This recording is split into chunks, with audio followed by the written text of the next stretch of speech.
Welcome to Poolin Around, the podcast where we talk pools, spas, and everything in between. I'm your host, Nate, and this is proudly presented by Professional Pool and Spa. Today's episode is a good one. We have special guests joining us, our reps Grady and Patrick from Sun Country. Before we dive in, let's go around the table and get some introductions in. Tell us who you are, what you do at Sun Country, and how long have you guys been in the pool and spa world? Yeah, no, I'll start first. I'm Grady Shockey. I've been in the industry since 2007.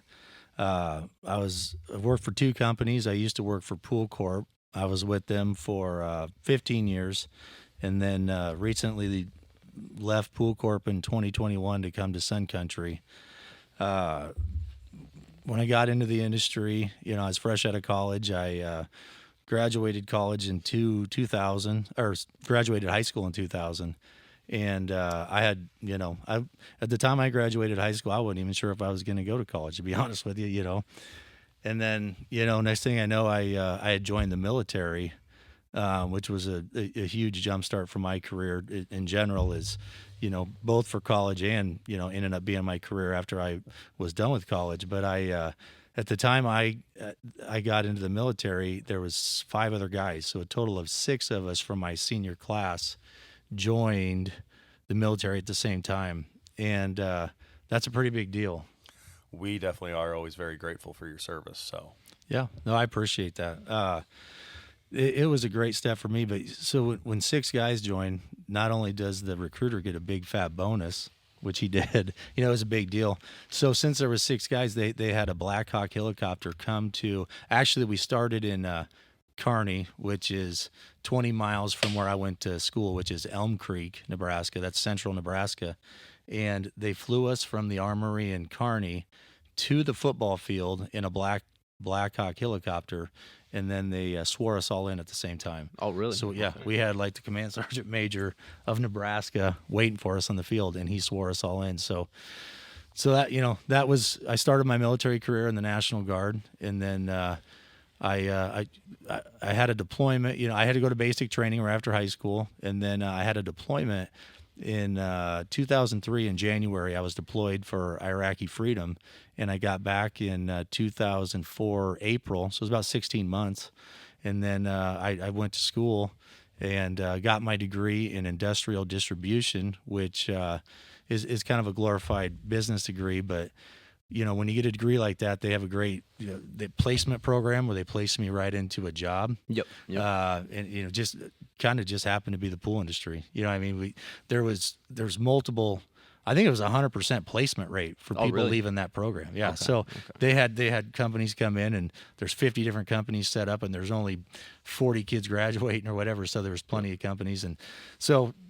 By luck, by chance or whatever. I interviewed with the company Pool Corp at the time, and they had a great manager training program, and I took advantage of it, and that's how I got in the pool industry. So, how did Patrick get away from telling us how he got in the industry? I want to hear his days. He used to run his first year he ran the warehouse in Arizona. Oh, really? So I want to hear. Hold about on, it. let's hear it all. Yeah, go ahead, Patrick. Well, it was kind of like he said. I had gone to college, Minnesota State in Mankato, and got done with school and started looking for jobs, and I was working at a steel foundry. Give one story about the foundry, because I've heard him tell him, and it was not easy work. No, it definitely. I worked in the middle of dead winter in Minnesota, and it was hot in there, and I would just sit under the vents where it would be bringing the negative 20-degree air in, and I just imagine, how are people doing this in the summer? But it was hard work, dirty work. But from there, I went to a career fair that the school and I think 3 other schools had put on, and went, and same as Grady, same company, set up an interview with me. I actually didn't go to it because when I went to see the recruiter, they said they were hiring in Arizona, and I was like, I really wasn't ready to move at the time, so I saw some other people. Can't remember exactly. I think Enterprise. I think you were going to go work at Enterprise because they give you the tools, is what you said originally. No, I had already gotten the offer there, meanwhile realizing it was a huge scam. So I didn't actually talk to Pool Corp, and then a day later, the lady called me and was talking about how like great the meeting went when I was there, even though I had never met with her. Yeah. And then she was like, "Well, we'd love to fly you down to Arizona and meet the manager down there at the time." And I was like, 23 at the time, like, someone's going to fly me down somewhere for free and this and that. So I was like, maybe this company is legit. So I did. I took him up on the offer when I got down there. I did realize, like, yeah, it's probably time, you graduated college, going to have to move on. So ended up moving down to Tucson for a year. It was 1 week. Or 1 week out of a month for 12 months, you went down to their corporate where there was a training facility, and you trained for that week. And then the rest of the time was in the branch. So when he came to, Patrick did his training. So while he was in MIT, manager in training, he was doing it in Arizona.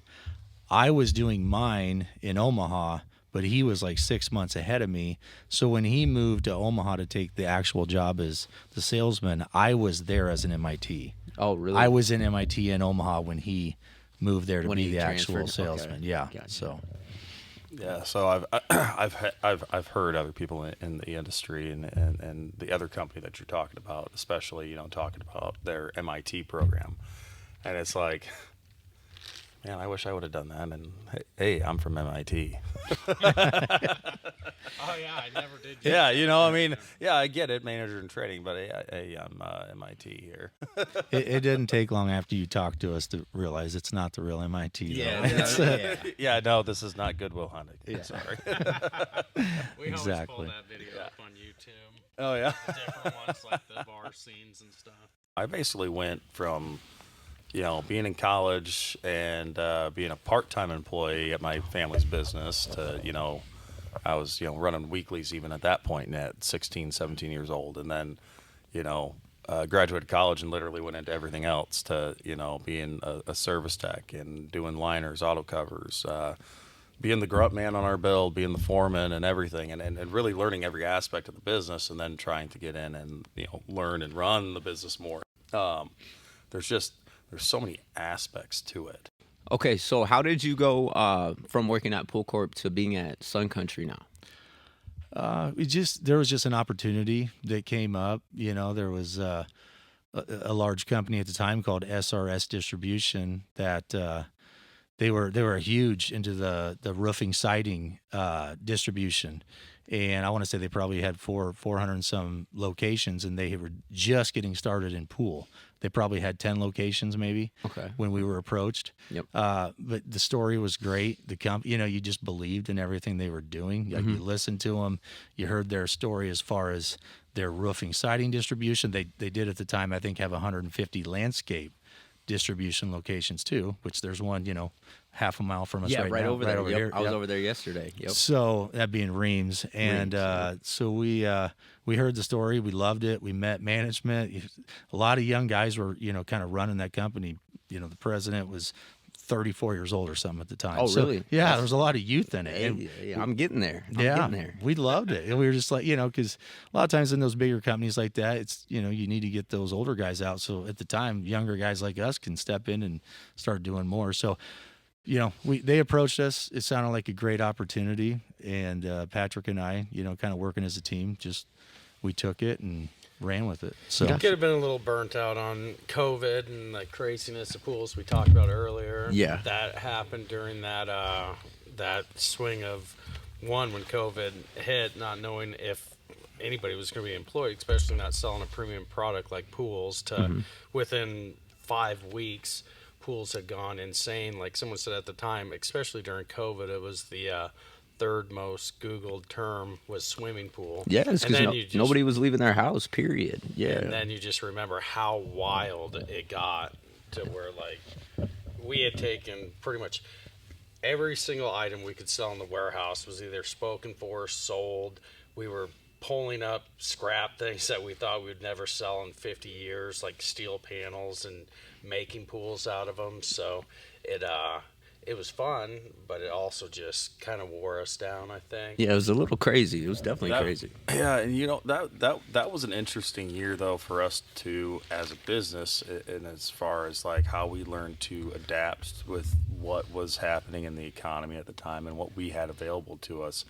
as far as resources and stuff, because like you said, I mean, the demand and everything changed so much and so drastically and so fast. They couldn't keep up with demands. I mean, you saw something almost like a 400% increase straight across the board in the pool industry, at the pool and spa industry. And having some of the chemical plants burned down, like the one in Yeah. Louisiana. I mean, Yep. it was just Yep. the perfect storm of everything going, and then all the how slowed down stuff was coming from overseas. That it was a challenge. It was a job just to source materials, like where if we used one or two main suppliers of the steel panels for pool construction, we had pretty much an open order to send us as much as you can from every vendor that we knew that supplied steel panels. So if you would send us a truck, it was an open order. However much you could get us would take. Oh, really? And when it would show up, it was like every day just waiting for stuff to show up, and it was just crazy. And it went on like that for a long time. Well, yeah, Alex, you know how much a truckload of steel is. We could sell a truckload of steel in 5 days. Oh, jeez. I mean, that's how fast it was going. Wow. Like we would get it in, and by the time we caught up on the backlog of kits, we could sell a truckload in a week. You know what I mean? Like a it week, was it was yeah. crazy. I gotcha. Yeah. Well, and too, just going back to like the whole thought process during COVID, and then how our buying process changed so much as far as what we decided we needed to have on hand. Because for us as a pool company here in Sioux City, Iowa, it's very easy for us to just supply ourselves through the supply houses in Omaha and not carry as much as an inventory, keep a lower overhead. But the thing we fight is obviously the internet. Luckily today, there's AI, price bots or whatever that are, checking online pricing so that people can't price gouge as much as what they used to. But I remember at one point, I'd have people pull up the same part I'm selling in the store for, $10 less than what I can get it from you guys for. Yeah. It's like, That's how the hell- best. That's how the the best, hell? isn't it? Oh, yeah. Yeah. Like, how the hell does that happen? But like now you look at the pool industry and it's pretty even across the board as far as any pricing you see online and something I compare to you guys. And for me, obviously I'm going to be more than online, but is it reasonable? Does my value support that it being that much more? You have to do that. People have to understand that. Right. You can't have the building we're in, your beautiful store, the trucks, the employees. You can't do this stuff and give stuff away. I feel like I'm constantly having to justify when the customers are at the branch and they see that 50,000 square feet and all the trucks and the employees and our ability to get something out to you sometimes within hours or even under an hour. I have to have assets to do this stuff, right? 100%. 100%. And you do the math, sometimes that first 10 or 12% that you make just goes to pay for all that. Same exact way for us, just only difference is sometimes, yes, our customers see it, but, sometimes, we just hear it all across the board, but, obviously, yeah, we've got that, let's stay pool oriented. Every business has that water line in your bank account of that you don't want to go under, because you go under and you drown. So you kind of establish that water line, and your goal as any successful business is to operate above that and beyond as much as you can to be able to reinvest and grow more and better take care of employees, etc. So Well, I think if you're a homeowner, and I think it's always been, if I was putting a pool in, if I could come and I see you got a store, I see your trucks around town all the time, professional pool trucks. I see you got the storage building. If I see a company like this, I'm saying I want to spend my money with a company like that because I know they're here for the long haul. Like that's where you want to put your money, is that company's been here, they're established, and you are invested. I mean, that's where and as a homeowner. And there are some good companies here in town that are well established, and definitely you want to be with someone who's been around for a while and who knows how to build a pool. I mean, a common question on the internet that you see all the time is, can any general contractor build a pool? And it's like, honestly, yeah, they can get the pool together, but are they going to build the best quality pool for you? Because they don't necessarily know all the right tools to use. And that's kind of what we're aiming to do with this podcast. Eventually here, when weather does break, we're going to be doing a step-by-step pool install. Take you guys out and actually show you the important parts of a build and why they're important, and not necessarily that what other people do is wrong, but what we've learned and what we do and why we consider it to be the proper way. And it's just, again, that's offering up that opportunity to be transparent to the customer, and let them make a good, clear, concentrated, educated decision. Kind of like what Alex was talking about, how he came up in the business. That is part of it. Is during COVID, there were so many people that they saw the newsreels and everything about pools and this and that. That so many people jumped in the industry, and like he was touching about earlier, just because you can physically maybe see the idea of building a pool, you don't get all the details that someone that has seen the service side, has seen the building side, has seen the repair side, understands when putting a pool together. So it seems so simple. You got a pump, filter, heater, and what's that? That's in the grounds, this and that. But there is so much details to have it built correctly so that it always does function for the next 15, 20, 40 years. So that idea of having someone that came up through the industry, had done it for years, is critical when finding someone to build a pool, because almost anyone could physically build it, but in maybe year one or maybe the first week it doesn't leak. But just even having someone, there's just the tricks that they have for how they do everything, from how they seal up the skimmers to how they put the liner in to how they do the poolcrete.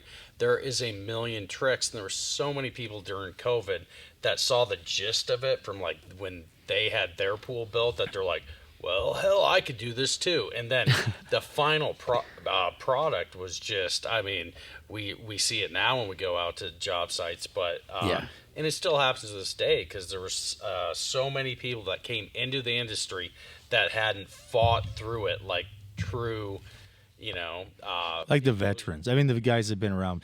Those guys are out there. They're still out there. There's a lot of them. There's a lot of good builders. You know what I mean? Sometimes I feel like is a huge, I guess, commonality or common understanding or stigma to the industry that most pool companies are just fly by the seat of the night pants type of places, or ran out of garages, or there's no professionalism to them. There's no forethought putting before jobs, and that's what we're really aiming to do here, is to show that we are a company that does that, and we do care, and we do put a lot of time and effort into planning and executing and carrying out plans. Well, I think if you're a homeowner, do your due diligence. Go talk to 5 homeowners that you built a pool for them. I mean, I couldn't imagine. I put a pool in my house 5 years ago, and I had a great builder help me. How professional, how fast, how just efficient. I mean, these guys are unbelievable. You know what I mean? They are unbelievable. Big thing nowadays is efficiency. Yeah,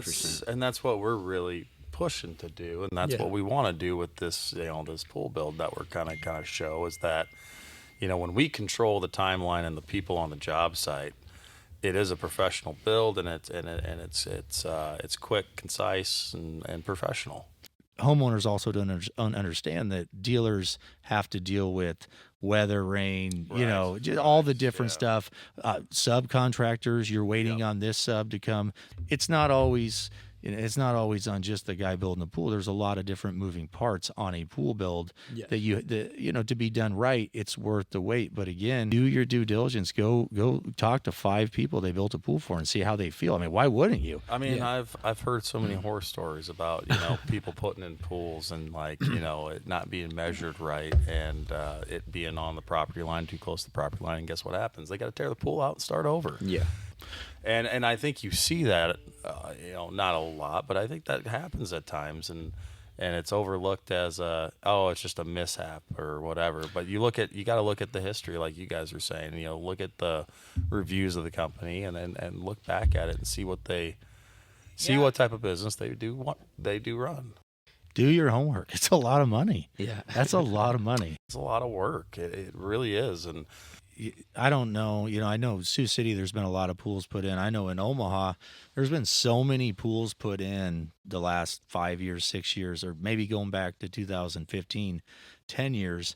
there's really not enough skilled service guys to even do all the work. On the, I was going to say there's no way.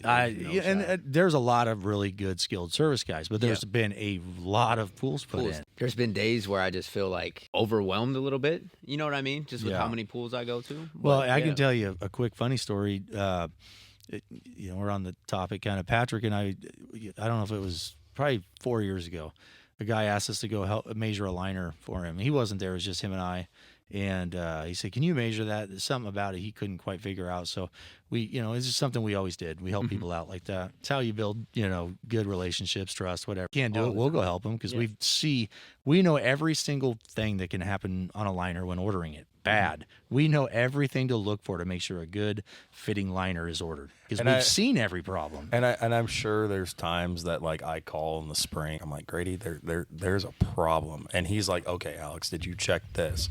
And in the back of my head, I'm like, really? You didn't think I'd check that? Like, come on. Like, obviously, again, he's seen it all. He knows it all. So he's like, okay, he might have missed this or he could have missed that. Let's find out if it's one of these stupid things first before we press the panic button. Well, with something that expensive, a liner is expensive. I mean, you don't want, because of an inch off over wherever, to have to order a new liner. It's just, that's too much money. They're too expensive. But so Patrick and I had went out and we measured this liner, and I go, Patrick, what was I think the pool was a 16 by 32.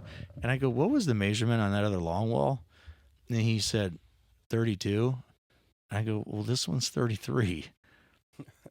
The pool was a full foot longer on one side, and you could see, you honestly could, you step back and look and you could just see it. I mean? Yeah. Patrick's become an expert on auto covers. He's seen he's the guy that goes out when the guys can't figure it out. We send him because over the years, he's just dealt with every problem, seen it, and sat on the installs enough that, there's not much he can do at this point but that's a huge asset for me. Yeah. At my level, at the branch levels, if I can send my salesman out and he can start to finish build an auto cover or help them troubleshoot, I mean, that's huge. Because, when you get started in this industry, I don't even think half the guys are thinking, oh, wait, I have to know how to install an auto cover. No, they know the panels. Not at all. I've installed a liner. I know how to do a pump and filter, but oh yeah, I have to do an auto cover. Well, and, your position's no different. I mean, okay, we'll call it less glorified, but you're no different than a sales rep of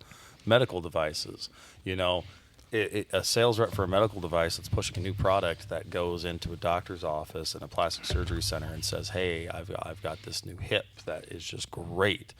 A doctor says, hey, awesome, great, I want to put that in. The sales rep says, perfect, what day you want to do it? I'll be here to scrub in and show you how. I mean, it's you guys kind of have to be that same type of person. But, the thing that people don't realize, too, in the pool industry, you're not just the electrician or the plumber or the general contractor or the pool specialist. You're all of them in one, Yeah, and for a lot of customers. Exactly. I mean, again, I'm going back to the overwhelming part now in 2020 during COVID where everything doubled and tripled, and we're trying to provide that level of service. We always have. We have always above and beyond. We don't just sit in an office and read parts out of a book. And there were certain customers I went out and did the last measurement on every single liner that got ordered because I knew the owner didn't have time and I knew maybe the guy he'd send out wouldn't. So I just went and measured them because I was the one that if it was wrong, somehow he looked right at me. Yep. Although I'm just an office guy, I didn't build the pool, And with lead times at that time, you have such a short swimming season. And like he was saying, 90 days on steel, sometimes 45 days on liners. You had to hit every single one first shot. Yeah, picture the sort of disappointment, the way everyone would look at you if you didn't order a step that took 90 days. Say they come to pick it up and you were supposed to order it 45 days ago and you just realized, I didn't order that. Yeah. Or the liner, same thing. Doesn't fit. Liner doesn't fit. Oh, sorry, it'll be another 45 days. Now, most of the manufacturers had a pretty good program where on the remakes, they would push them to the front. Not all of them. Maybe, he's right, not all of them. But that's how Patrick got really good at building steps. Yeah. Is you forget to order a couple of them and you figure it out. Yep. You know what I mean? And he did. I've got a million things I'm dealing with in the day, and I know you guys do too, but sometimes for me, it's just easier to call and say, hey, Grady, I got this issue with this product. Is there any way you can get Steve on the phone for me and give me a hand? I've got XYZ going on, and I just can't dedicate the time. And 9 times out of 10, Grady's going to be like, yeah, I got you. I'll get back with you and let you know here in a little bit. And then that 1 time out of 10, he's like, do you know what I'm dealing with down here? Yeah. Well, I feel like we do. You know, sometimes when people call, I do think that the people that call you, they think whatever problem you just gave them, you were waiting for them to call to solve that problem. Right. But you literally already have 25 problems. Patrick and I always say all we do is put out fires. So whatever projects happen this week, you put out the fires on those next week. Mm-hmm. And you do that for 52 weeks. Yeah. You put out previous week's fires the next week. Yeah. It's constantly. It's just what you do. And I will say, I think every vendor that we deal with, there's the big 3, Jandy, Hayward, Pentair. They're all great companies. They have great products, because we have people that ask us all the time, what would you do? Or what? I would do whichever one the rep takes care of you the best. I mean, because that's what it is. I mean, they all have great products, and all the reps are knowledgeable, and it's all good. But whoever takes care of you, that's what I would do. Mm-hmm. You know what I mean? I agree. Whatever you can buy on the internet, you know, Alex, you're talking about DIY. Homeowners can go buy panels on the internet. I wouldn't recommend putting some of those steel panels in the ground. I'm not going to use names and none of that stuff, but there's very reputable steel manufacturers. All my customers happen to use very reputable steel, because I won't let them not use reputable steel. But It's not all the same. If you can go buy a kit online at one of those sites, I'd really double check the steel, because we've seen some of that steel in 5 years, and it's in some cases completely rusted through. It's shot. In the end, we're probably going to end up out there working on it anyway. So I'd much rather it be something that's done right and something that's got some quality to it. And like you said, there's so many different steel manufacturers and stuff. I don't think people realize that just because I quote a 20 by 40 at a certain price here doesn't mean that's going to be your 20 by 40, especially if you're going to DIY it. I'm going to get some different steel panels priced out to you that are a little differently priced and price point, specifically for this type of situation. And I'm going to, obviously, put the best equipment possible on for your situation. And again, I'm not going to necessarily be the cheapest, but you're definitely going to get the best quality. DIYers realize when you pull that liner back in 10 years or 5 years or 8 years, when Pro Pools comes and replaces your liner, just realize you want that steel to still look like steel. You don't want it to be rusted through and have in groundwater, and certain situations can sometimes cause that, but where you can go online and do a DIY kit. Yes, you don't see that steel when the liner's in, but when you pull that back in 6 years and put a new liner in and it's rusted through, and someone like Alex says, well, now we're going to have to do some structural repairs on this, that's expensive. You don't want to do that. So my point to this is, if you're going to go through Alex on a DIY, buy the reputable steel. Buy the more expensive steel. It's worth the money. I mean, definitely, for sure. Definitely. I couldn't agree with that more. We can do that, or we can do it in fiberglass. We did a fiberglass one this year. That's an Infinity Edge, and that one actually we just highlighted in a video I think we put out today, which today's Wednesday, January 7th. So if you go back to our Facebook and check it out, Nate here actually did an awesome job editing that video. But that was a pretty special one in the fact that, it was only a little 9x12 pool, but the engineering to figure out how to make it work. I mean, first off, we had Bosquet Construction that was up there, and they were the head GC on the house. And Josh, their head foreman, he's probably right about my age, 37, 36, somewhere in there.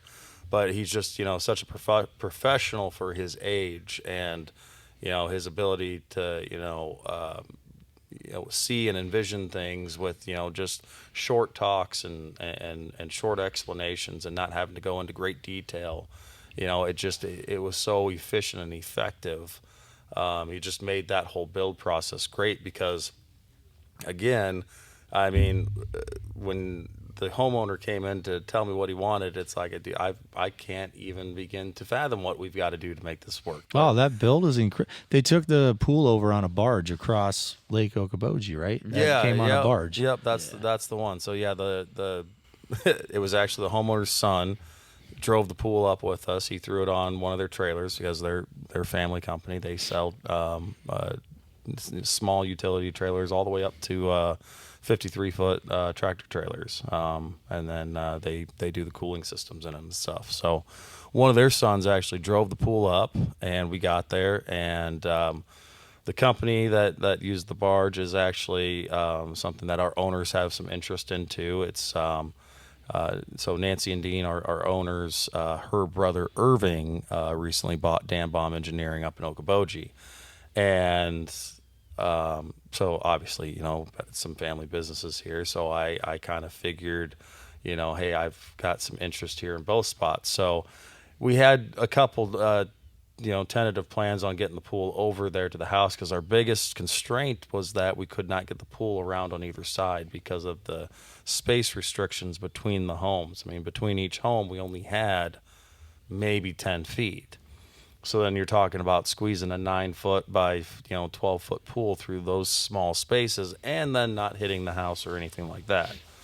And then on the other side, we had to worry about contending with the other homeowners' property line because, that was very important to them. There was no structure there, but they did not want us near the property line. And realize this pool went on the second level of the house. Oh yeah, this wasn't a normal on the ground pool. This went on the second story of a house.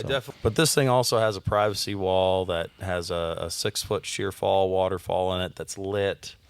It can be lit separate, the lights in the vessel itself. The lights in the vessel are positioned as to where when you're anywhere up on that deck, you're never going to get the glare of the light, but you're always going to get that glow off the water. And that's something we really strive to do too, is think about those little details as we're placing a pool and going into these yards, as far as how can I place these lights so that you get that resort glow in the pool versus the normal residential glare. You know what I'm talking about? Like just that little amount of detail that you put into each backyard that you go into, and then also trying to figure out too, how is the sun going to come up here, and how is shade going to affect it with the trees, not only the homeowners' trees, but the neighbors' trees around it, and having that capability to figure that out, and then to appropriately approach your customer and say, okay, here's our options on putting the pool, and here's why. You figure in the sun, you figure in all these other things. It's just, again, can any general contractor build a pool? Yes, but are they going to take in every little aspect? I don't know. I mean, I guess first off, let's thank Grady and Patrick for coming, because this is obviously our first podcast. Not really knowing what we're doing, but just kind of sitting around having fun, talking, telling stories about, just kind of like we said, our personal experiences in and throughout the industry, and what we've learned and what we know, and what we can share with you to help better arm you, so the next time you go into the pool store, you feel better educated going in, and can make a better decision coming out. So with that, I guess I just want everyone to remember that for all your fun in the sun products, come to your one place, Professional Pool and Spa. Big thanks to our guests, Grady and Patrick from Sun Country, for keeping pools safe, clear, and not turning green overnight. Follow, subscribe, share this episode with anyone who may need some advice on literally anything pool or spa related. Until next time, keep pulling around, and don't forget to just add water.